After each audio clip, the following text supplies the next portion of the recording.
Good morning, Rotarians and guests. Welcome to the Rotary Club of Hudson.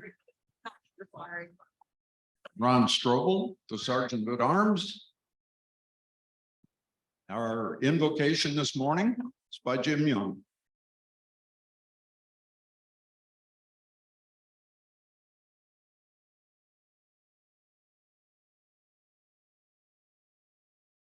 Good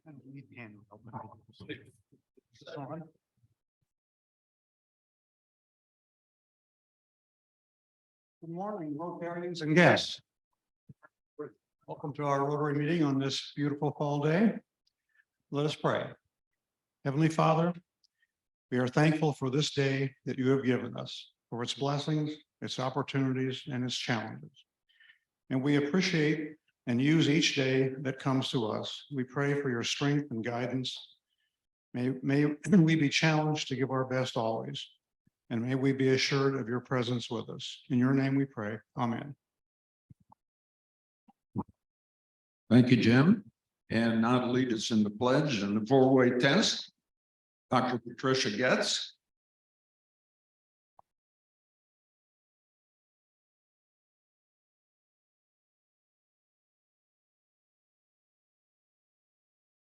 Hey, I pledge allegiance to the flag of the United States of America and to the republic for which it stands, one nation, indivisible, with liberty and justice for all. Now the four-way test of the things we think, say, and do. Number one, is it the truth? Number two, is it fair to all concerned? Number three, will it build goodwill and better friendships? And number four, will it be beneficial to all concerned? Thank you, Patricia.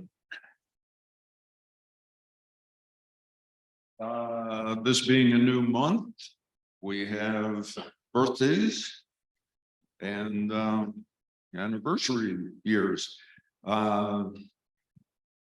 Elizabeth Ramsey, October 5th, Bill Woolridge, October 27th, and Dan Filburn, October 29th. So let's sing happy birthday to them. Happy birthday to you.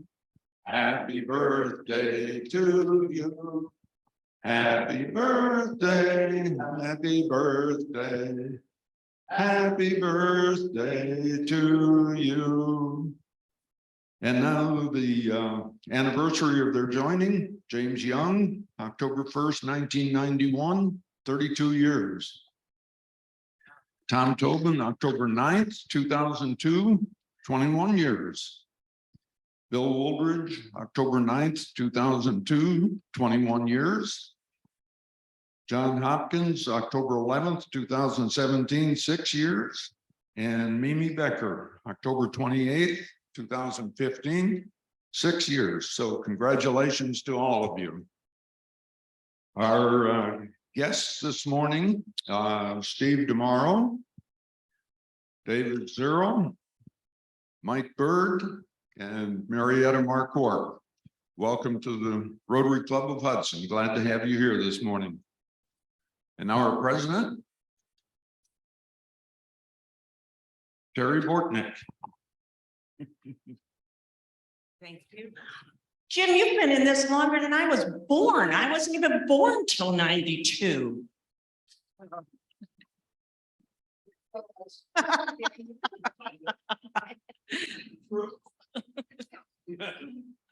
Okay, so this month we have a board of directors meeting next week, immediately following.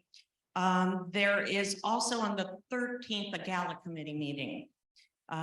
Location to be announced. Nobody knows where it is yet, but we'll let you know.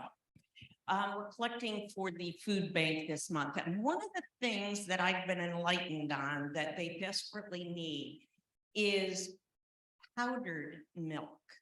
Because they don't have the ability to store gallons of milk, It's hard for them to have enough milk at the food banks for people, but powdered milk they can store more efficiently, plus they can keep it longer because it doesn't go bad, obviously. So powdered milk is something that they really can use. Oh, gosh. Along with vegetable oil and canola oil.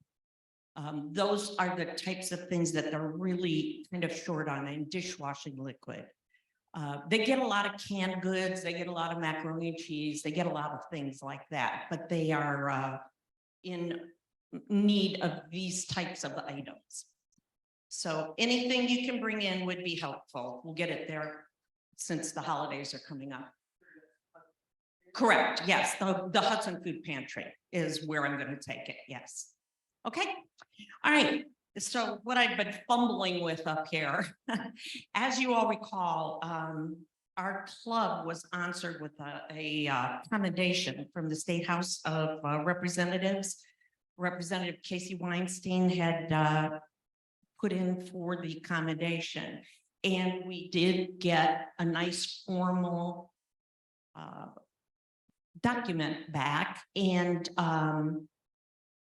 Joe took it and got it framed for us. So we'll take this, is Andy here today? Kelly, someone, okay, can take this and hang it up at the cabin, I think would be the appropriate place. So kudos to all those involved again. It's a really nice recognition. Okay, I'm gonna put this in. Okay.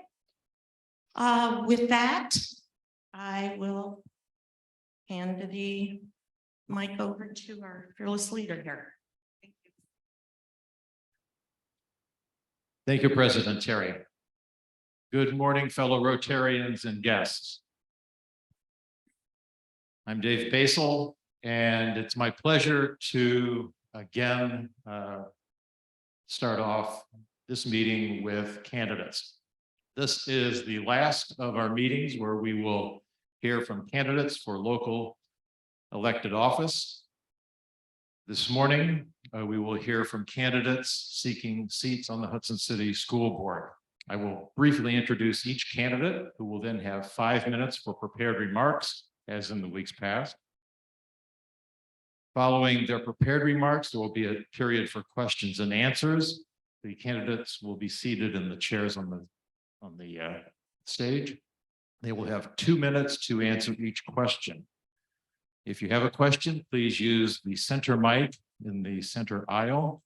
Those joining via Zoom, please put your question in the chat feature and Noah will read your question. Please keep the questions short and to the point. As I've reminded folks in the past, these are questions, not speeches. There are a total of 4 candidates seeking 2 seats for full terms on the Hudson City School Board. Those candidates are Laura Jones, Mark Justice, Matt Romano, and Tom Tobin. Ms. Jones and Mr. Tobin are with us this morning at 8 a.m. on Tuesday, October 3rd. I received the following note from Mr. Justice. Though my work conflict appears to be resolved as of late last night, I will not be attending this Wednesday's event. My efforts will remain focused on going directly to our Hudson residents for a more personal interaction and dialogue. Please also advise when regular meetings are held so that I might be able to attend and interact with members outside of the candidate event. I received communications from Mr. Romano as follows. On Monday, September 4th at roughly 7:20 a.m. Dave, good to hear from you and thank you for the invite to this event. I will plan on attending. On Monday, October 2nd at 4:10 p.m. Mr. Romano wrote, "Dear Mr. Basil, I have become increasingly concerned about the infusion of partisan politics in our local Hudson elections, including the current race for Hudson Board of Education.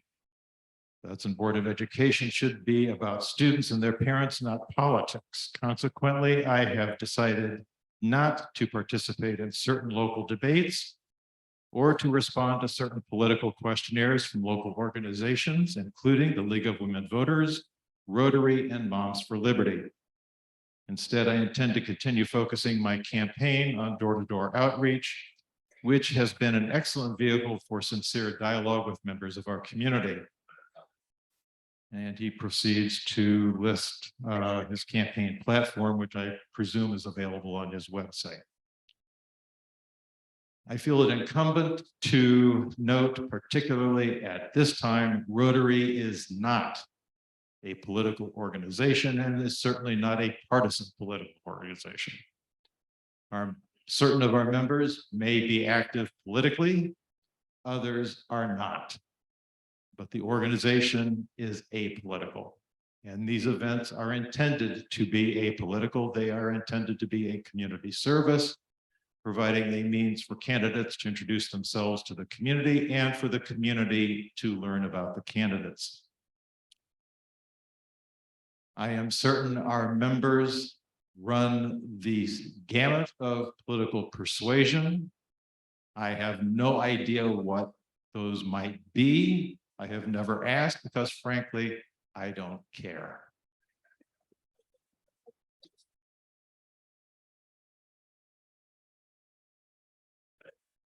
That being said, it is my pleasure to introduce the two candidates who have joined us today.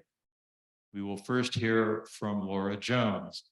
Laura is a third-generation teacher and current school board member who is dedicated to public education and is a 21-year resident of Hudson.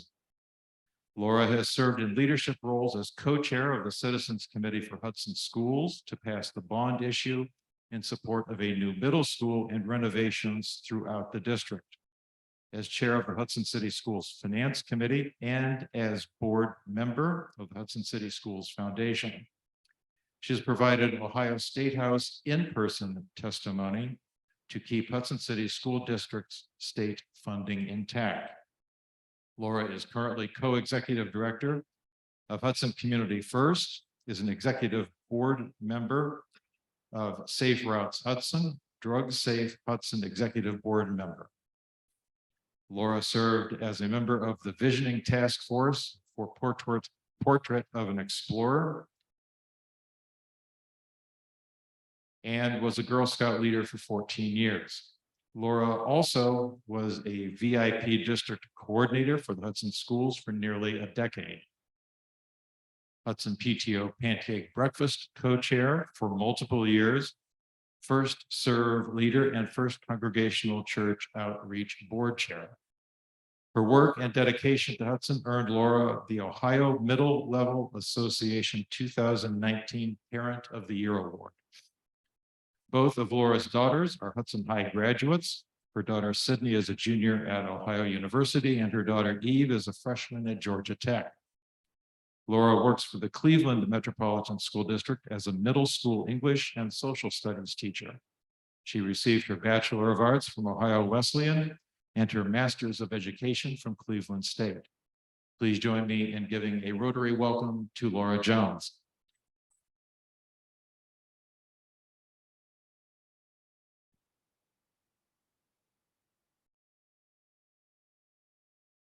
Good morning, Rotarians. And thank you, Mr. Basil, for the introduction. First, I want to wish you all a happy Smile Day. The Hudson Schools and Hudson Community First, with all the schools in Hudson, not just Hudson City School District, is celebrating International Smile Day today. So happy Smile Day to all of you. I appreciate you inviting us here, and I appreciate the chance to answer any questions you might have. I have been showing up for Hudson Schools for the past 15 years. When my children started attending school, I got involved in Evamere where they were. And at that time, the district failed to pass 2 levies. I was very concerned because I moved here specifically for great schools for my kids.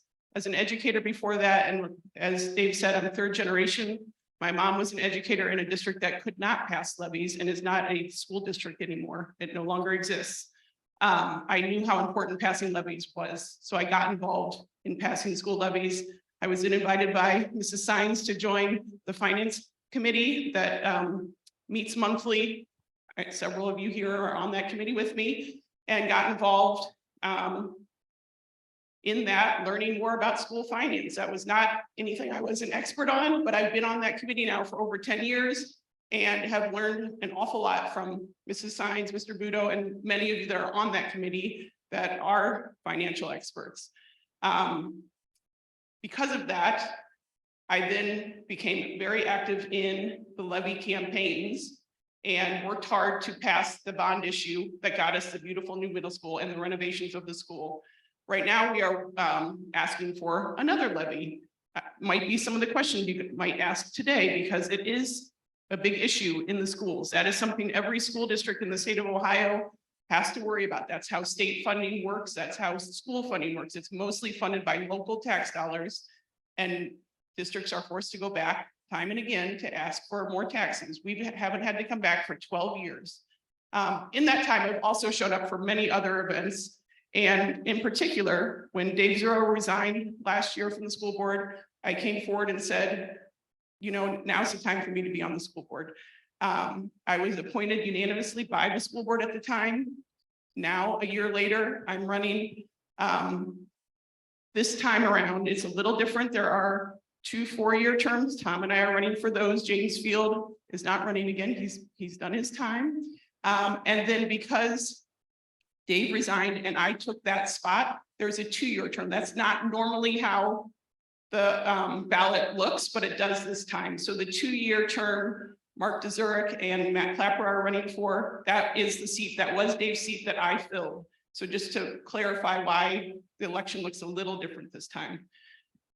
That said, I'm excited to run. I really enjoy being on the school board. I feel like I'm making a difference in this town. I am the only educator running. I'm the only educator on the school board. I think that gives us a different lens to the school board. We've got a finance person, we've got 2 business people and a lawyer. I think the educator lens is an important lens on that school board, and I ask for your vote this November 7th. Thank you.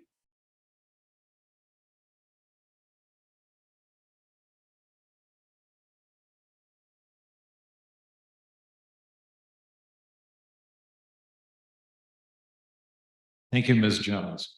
Next, it's my pleasure to introduce Tom Tobin. Tom entered Hudson schools as a 3rd grader and graduated from Hudson High in 1979. He is a longtime Hudson resident. His parents, Joan and Phil, moved the family to Hudson in 1969. He graduated from Miami University with a degree in business finance and worked for 9 years in the investment industry in Cleveland, New York, and Chicago. In 1992, Tom moved back to Hudson to start a business with his father, American Endowment Foundation, which is now one of the largest charities of its kind in the country.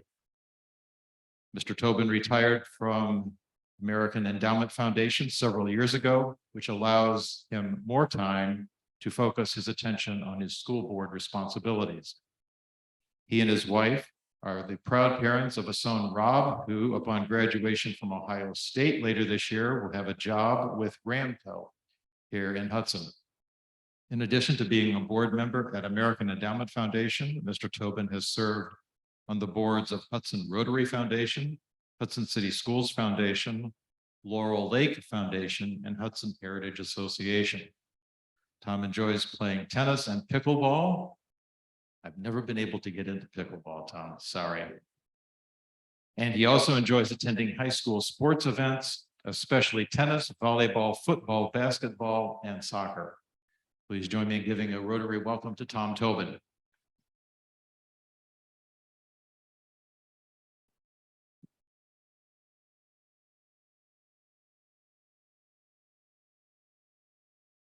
Thank you, David. Good morning, Rotarians. Okay, it still works. That's great. I know we'll have a few, the question and answer phase this morning, but I've tried to anticipate a few questions in my opening remarks. So why am I running? Fame?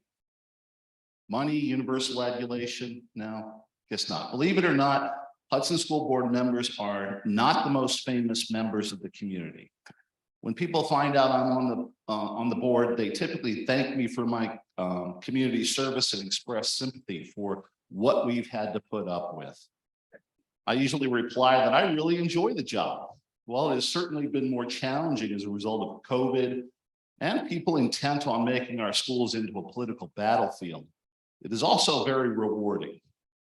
This world has many problems, and I take a lot of satisfaction knowing that I and the Hudson schools are doing our best to help our students succeed and make the world a better place. I give a lot of credit to Hudson schools for any success I've achieved in my career and other endeavors, and I'm grateful for that. I'm also grateful for the excellent education Hudson has given to our 22-year-old son, Rob. So the next question that I'm anticipating is how we're doing relative to our mission.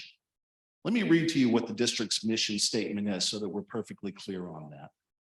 We provide an educational program that maximizes the intellectual, physical, social, and emotional development of each child in a safe, nurturing, and diverse environment. It's a mouthful, but there's a lot of stuff there.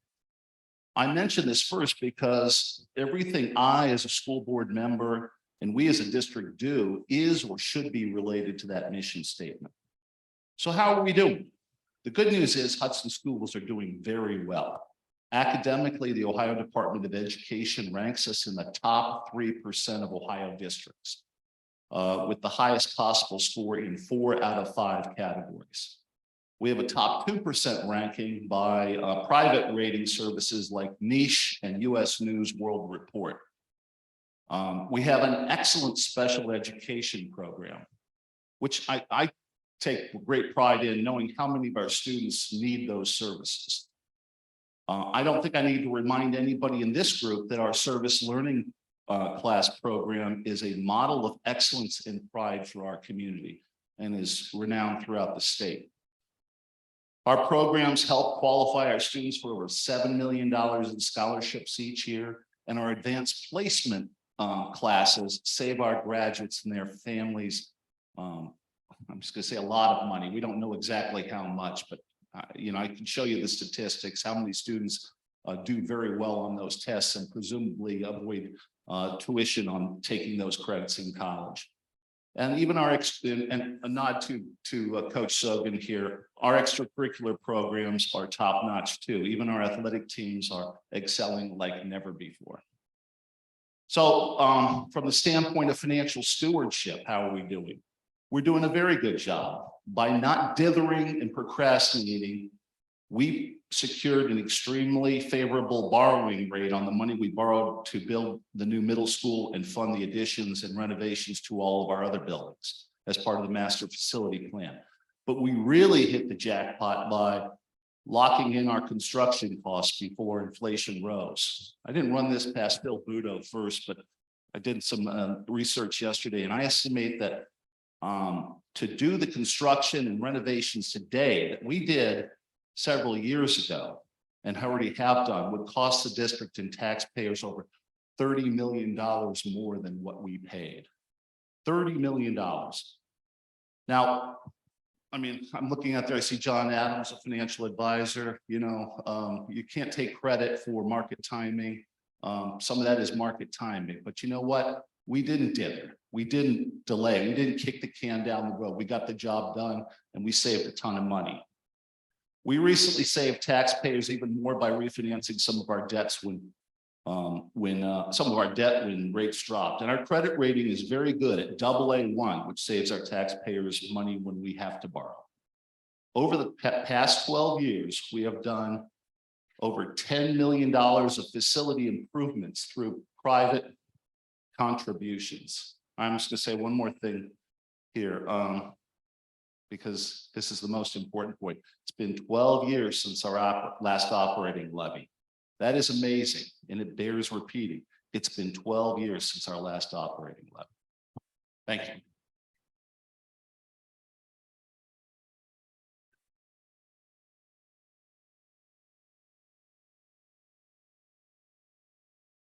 Thank you, Tom. There will now be an opportunity for members and guests and those watching via Zoom to ask the candidates any questions. Again, please use the center mic. The candidates will pass the microphone back and forth, and each candidate will answer each question. Thank you. 2 minutes for each question.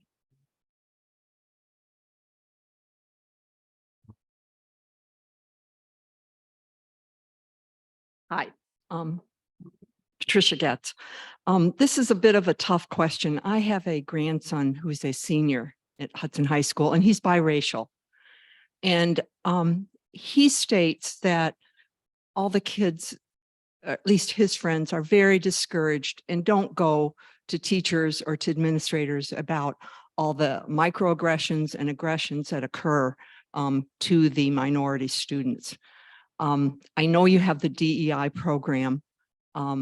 I've wondered if it would be less toxic to some people in our community if it was more labeled in a bullying prevention program, of which there are many, at least several, as a child psychiatrist that I know of, that are evidence-based. One is out of Sweden called the Oveus Bullying Program. But something needs to happen so that kids feel comfortable coming forward. So anyhow, that's my question. What ideas do you have to solve that issue? Thank you for the question. And first, let me say, I'm sorry to hear that for your grandson. That's not what the school board wants, and it's not what the school wants. So what we have done, like you said, there is a DEI coordinator and there's a DEI initiative within the schools. I was on part of that cultural proficiency awareness committee until I was on the board. The two members, we're not allowed to have 3 members on a committee. And so the 2 members that were already on there really wanted to stay on there. And so I am not. But when I was on there, before I was on the school board, we worked to create an app that every student has on their device, their iPad or whatever it is that they have, that allows them from their device to report any type of bullying that they see. Bullying is not tolerated in the Hudson City schools. So if we don't know about it, we can't do anything about it. So what you're saying is they don't feel comfortable coming forward. That is a problem. So going forward, the idea that I have to fix it, we really just need to work on relationships with students. Students aren't going to feel comfortable until they feel they have a relationship with a trusted adult. Parents certainly are invited to come and let us know too if they, a parent can advocate for their child.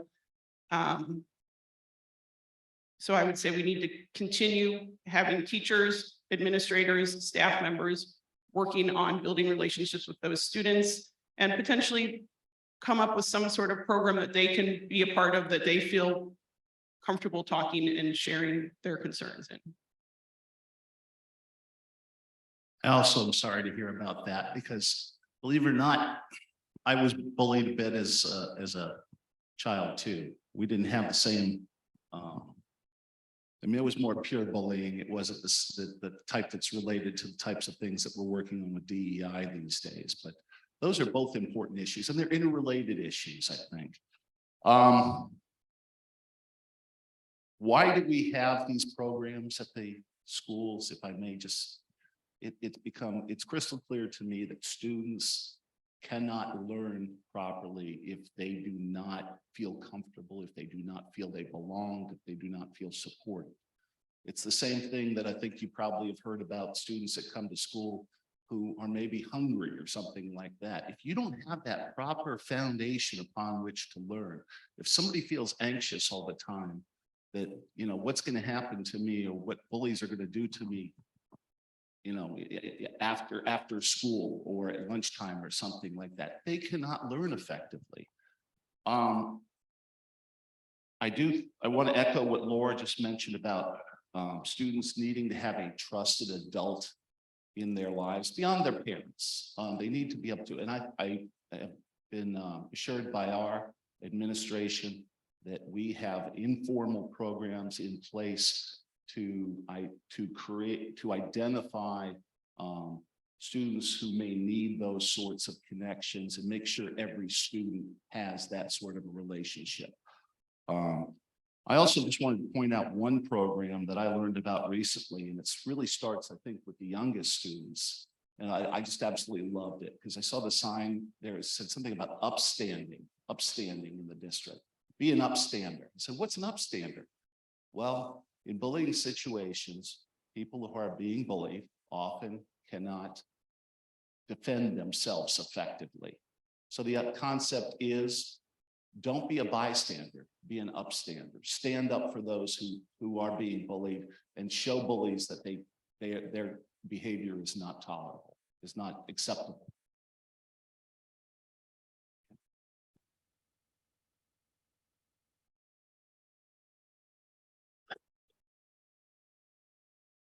So I recently got a letter from the County of Summit about my property tax, the value of my house, which I didn't receive as a good news. I had an extra glass of wine that night.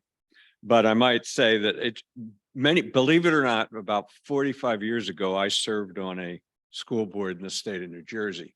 And if I vaguely remember back in those days, you have a pool of real estate values in a district. And then there's an amount of money to be raised. And that's sort of what works it out. So what my belief was, if one particular property might get a 20% increase in their assessment or whatever we call it. But that doesn't necessarily mean that they're going to get a 20% increase in their property taxes. Is that perception on my part correct? Because it's all your percentage of your property tax, your individual property tax increase is how you relate to the rest of the properties in that big base to raise that amount of money. Am I understanding that correctly? I think you are. I'm going to try to explain it the way that I can, and I think we'll eventually hear from the administration, Phil Budo and some others about this. But essentially, I mean, just coming back to when property valuations went up, and I think I was told approximately 27% throughout our area here. Some people are their property valuations went up higher, some were lower. But there is a certain amount of money to be raised there that, oh gosh, I'm already falling off the log here a little bit. But I will tell you what I do know is that when the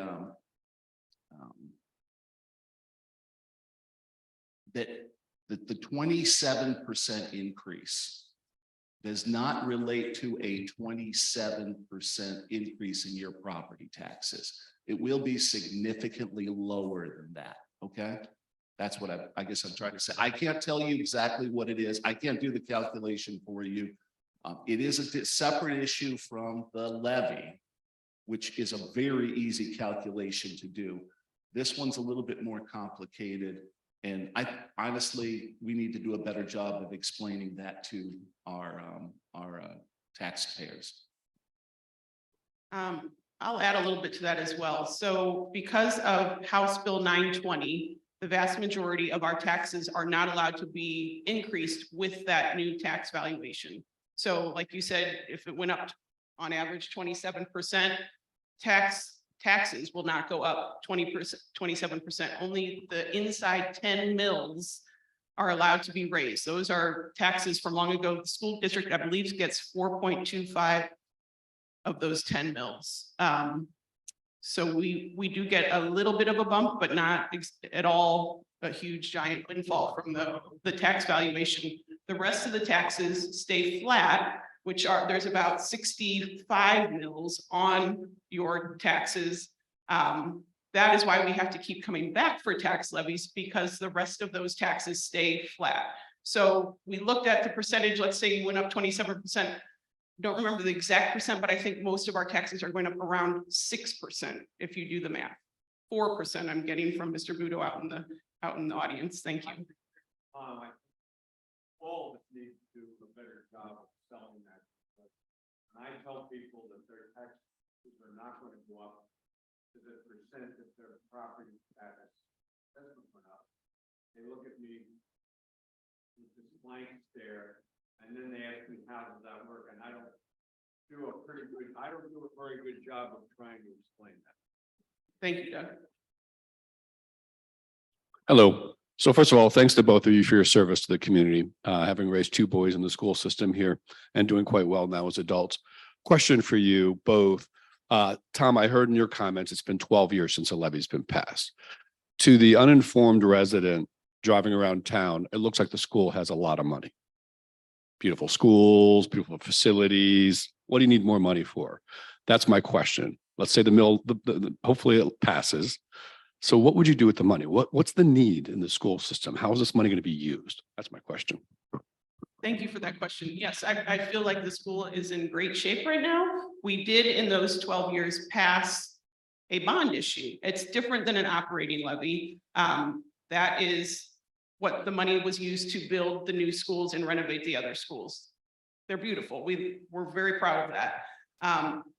How school funding works in Ohio, it is we get most of our tax dollars or most of our funding comes from local property taxes, about 60%, I think. Phil Budo, give me a thumbs up if that's correct out there. I think about 60% of our funding comes from our local property taxes. Like we just said, because of House Bill 920, the vast majority of that stays flat. We have gotten, over those 12 years, a little bit of an increase from new houses that have come in, the new developments we've seen that have come in those 12 years, and from that inside millage that we get. But it is not enough to cover the inflation that's been happening over those 12 years. That is an extraordinary long cycle that we've had in a tax levy cycle. On average, they're about 5 years. We've gone 12 years because of very careful money management, but it is time. What we need it for, which I think is what you're asking, is to continue doing the great things that we do, to have the programming, have class sizes that are reasonable class sizes, have all the things that we expect Hudson schools to do. If we don't have the funding to do that, we can't keep going. This is not asking for new things, we want to maintain what we do, which is excellence.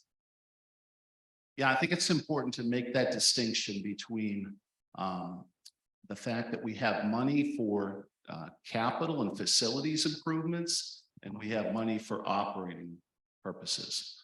So we borrowed the money for the campus improvements. You're right, the campuses do look great. The facilities look great. They're excellent. They are positioned, have us well positioned for the future. And one of the things that I'm really excited about is the fact that we now are on kind of like a cycle where over time we will be replacing buildings perhaps every 25 to 30 years as they become obsolete.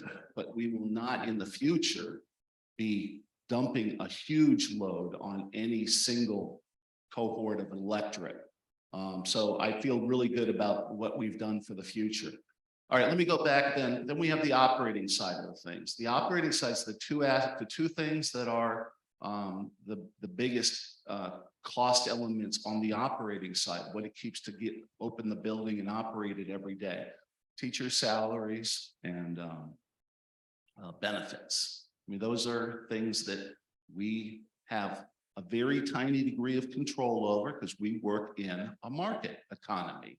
We compete for the very best teachers with the very best school districts, not only in Ohio, but throughout the country. And we get them, and we're willing to pay a small premium to get the best, but we're responsible about it. And we do exhaustive efforts to make sure that what we're paying our people is in line with what we should be paying them. So that's what that's about. We need to keep the engine going, the engine of the school operations. It runs on the fuel of money, and we are on 1/8 of a tank right now. It's time to refuel. Good morning. You talk about the operational of the school. You talk about replacement of heating, ventilation, cooling equipment, which normally has a 7 to 14-year life, according to the building owners maintenance company or association. What policy do you have in place to ensure that your mechanical equipment coming in offers you the lowest life cycle costing and also offers energy reduction. For instance, your refrigerator made ice cubes last night, so you could cool your drink in the day. There are thermal systems that take advantage of making ice for air conditioning during off-peak electric rates. Any look then into that from an energy standpoint? I have no idea about that particular idea. I know that we've invested quite a bit over the last 10 years in systems to make our district more efficient. We, including as we build new buildings, well, which really has only been one in the last 10 years, to make it energy efficient and meet the Energy Star ratings. I think that's what it's called. We also have done a number of things to improve the insulation and electrical usage of our buildings. We've replaced a tremendous amount of lighting in the district with more traditional and moved toward LED, saving us a great deal of money there. And we have placed systems in place that control when lights are on, when rooms are heated, these street parking lot lights, things like that, so that we can be a lot more efficient with our usage. All right, follow-on question. Has George Soros provided you any funds for a campaign? Mr. Soros has provided me no funds. I have sought no contributions from Mr. Soros. I have accepted no contributions and sought no contributions from anyone. I am entirely self-funded. Thank you, sir. Can I add one other comment about the HVAC system? We are putting in a new HVAC system at the high school. It lasted longer than the expected lifespan, but it was time for a new one. And we're putting in a chiller system, which is my understanding is more efficient than what we had. I don't know that it is timed on using it more when energy rates are lower. I don't know about that part of it, and I don't think so. But I want to add that when we financed that, if you followed along, we found the best interest rate we could. And then it was right when there was some financial crisis going on. Tom probably remembers more than I did, but we waited like 3 days and we saved this giant bucket of money, maybe $100,000 or something by waiting 3 days, $200,000 of money. I've got my Philip Budo out there who always knows the facts. Just by, our treasurer following that very carefully and making sure that we did it at the best timing so that we could save as much money as possible. All right, for instance, life cycle costing. Piece of equipment A costs $10,000. Over its life cycle, it'll cost you $30,000 to maintain and operate it. Equipment B costs $13,000, $10,000 more, but over its life cycle costs $25,000 to operate and maintain. That is reference to lowest life cycle cost. Initial cost, maintenance, and operational cost. So my understanding is that's why we went with that chiller system. There's less to it. So there is, like you said, less pieces that need to be fixed all the time. So it should, I believe. Okay, thank you. Do that. Thank you.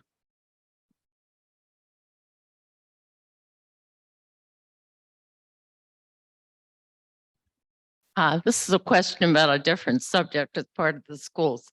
When I moved here, community ed and recreation was part of the schools. In most cities, it's part of the city government, which I thought was a very wise decision because you could use the school buildings and they would use Barlow Community Center. I signed up for a lot of classes and I was surprised when the city started the senior group, which is very active now. I was surprised that it wasn't part of community ed and rec. And I looked in the latest catalog and all community ed and rec seems to be doing is sports for kids. Also before and after school care. And there's one other area. Oh, and Safety Town. And if it's community ed and rec, there's not things for adults, which there used to be. And I'm wondering, are you going to expand that? Thank you for the question, Jenny. Yeah, It is run through the schools. It's different than most communities. And my understanding is we've just renovated Evamere and there's spaces in there that would be great for seniors. Before that, that was obviously a school. And during the school hours, when the seniors often want to do things, we can't have other events in the schools. The HCER is happening after school time in the evenings. Now that we have that space, there's actually a small gym in there. If you've been in Evamere when your kids were little, you remember that little gym. Awesome space for jazzercise classes, for adults, for meetings, any of that type of thing. So I think the future is expanding that because we now have that space. The gym just got finished this summer, so it's ready to go. You know, Ginny, I've had that same observation about about HCER being, having 95% of the programs are targeted at children. I will say there's usually a few of them, like I know I spoke with a woman recently who is running an art program. And I ran into her while she was out walking the dog. We chatted a little bit. And I said, she said, I don't have many people signing up so far. So I said, you know what? I'm going to sign up. And I'm going to get my dad to sign up because he's kind of an amateur artist too. And I think we can have some fun and maybe spread the word. But I'm deputizing everyone here to help us try to figure out how we can build a more robust program for adults. I will tell you, I have heard in the past that when we've tried to do things for adults in the community, there has not been a lot of enthusiasm for it.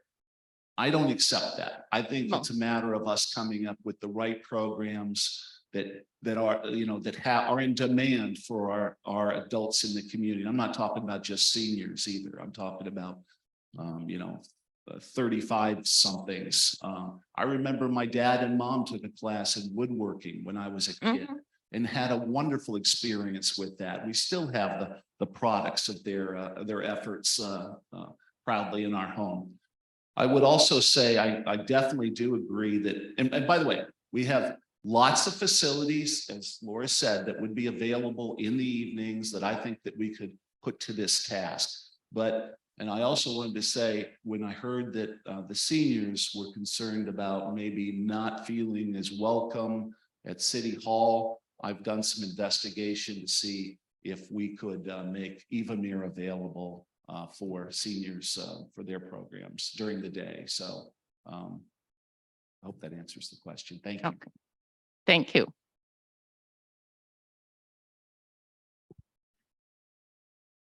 What do you think is the biggest challenge or top couple of challenges that face the Board of Education?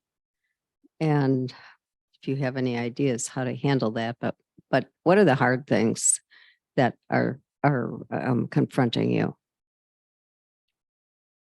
You know, this, I would say, and I hate to be short-term focused because I really do take kind of like a 10 to 20 year perspective on the school district, but the problem or the concern that is right out in front of me right now is this school levy issue.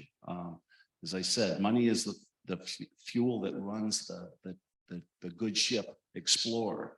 And we need to have that to continue to operate at such a high performing level. And I think people in the community understand that, but it will be important for us to pass this levy. I mean, beyond that, I mean, I'm going to tell you, one of them is that we need more bus drivers. So I'm going to also deputize every one of you to go out there and help find us some bus drivers. As you know, they're not employees of the Hudson City Schools. We contract with a firm named Peterman to provide bus drivers. Our bus drivers are fabulous. Our parents and kids love them. They are the first face they see in every morning. They're the last face they see every afternoon. They set the tone for our kids. They keep them safe. They care for them. And they're doing a great job, but we need more of them. And we have programs in place to create incentives for people to become bus drivers. I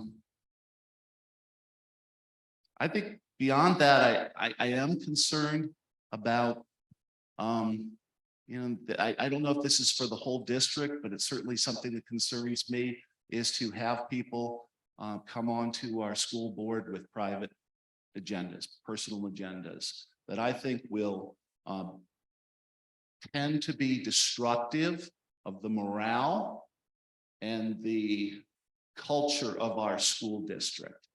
And I urge people to pay very close attention to this issue of personal agendas, which I think many are undisclosed at this point, and we need to dig into that a little bit more.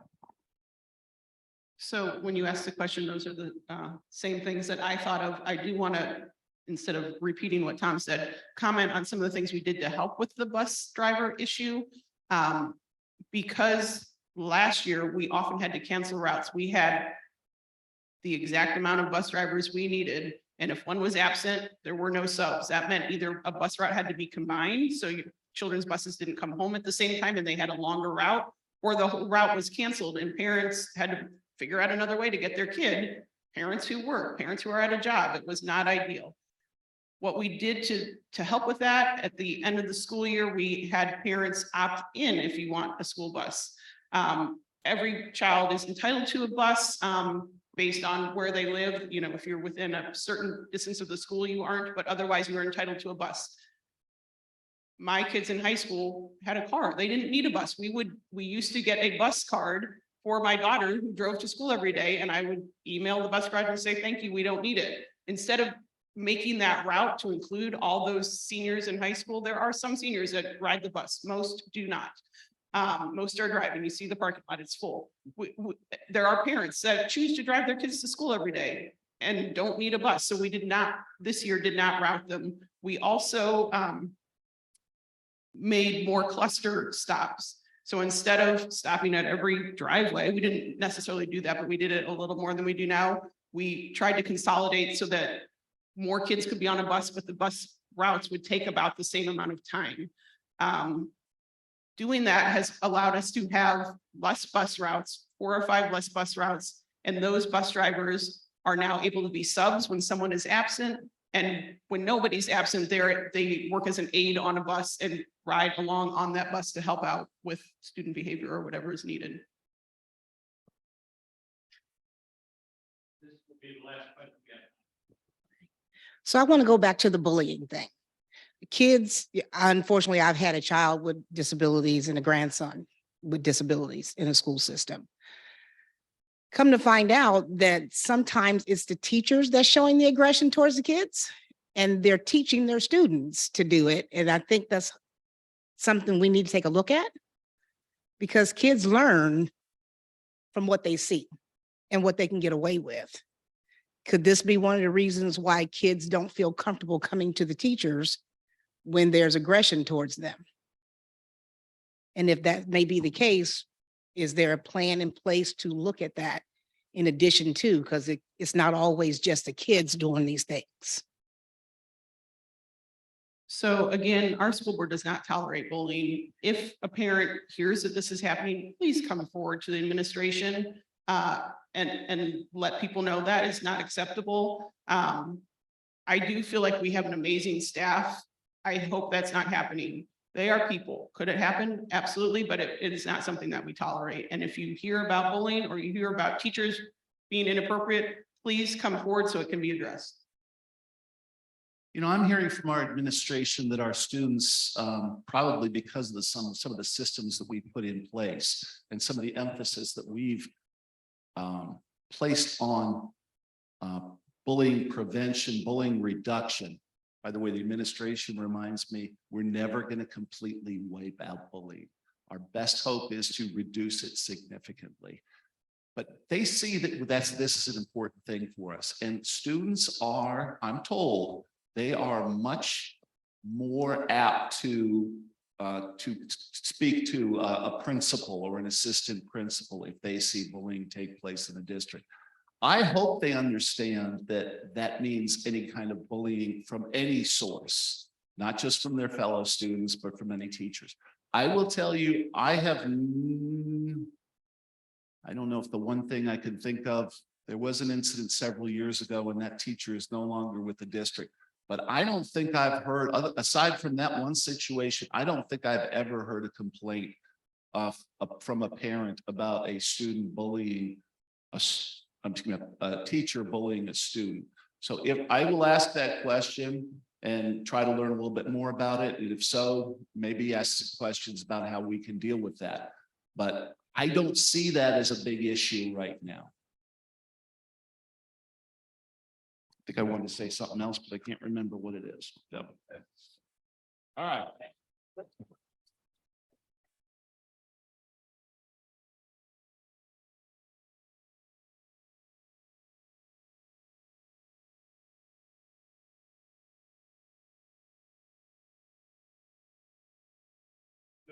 Thank you very much. Thank you. Hey, you want to hold on? Of course. Thanks to our guest speakers, and I neglected at the beginning of the meeting to thank all of our guests who are here today also. We're glad to have you here. All right, we have a $14 payout today on the raffle and a jackpot of $165. Better not win today. Oh, here's. Okay. 924-238.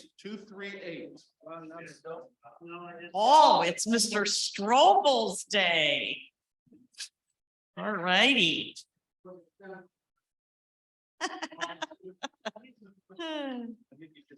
Thank you. And I'll give you that. And you can see it's in there.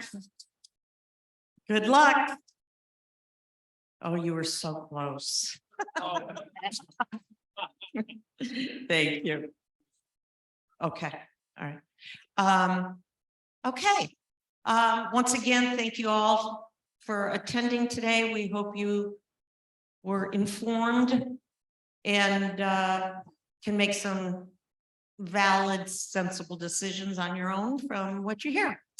It's National Taco Day. Go support your local Taco Bell.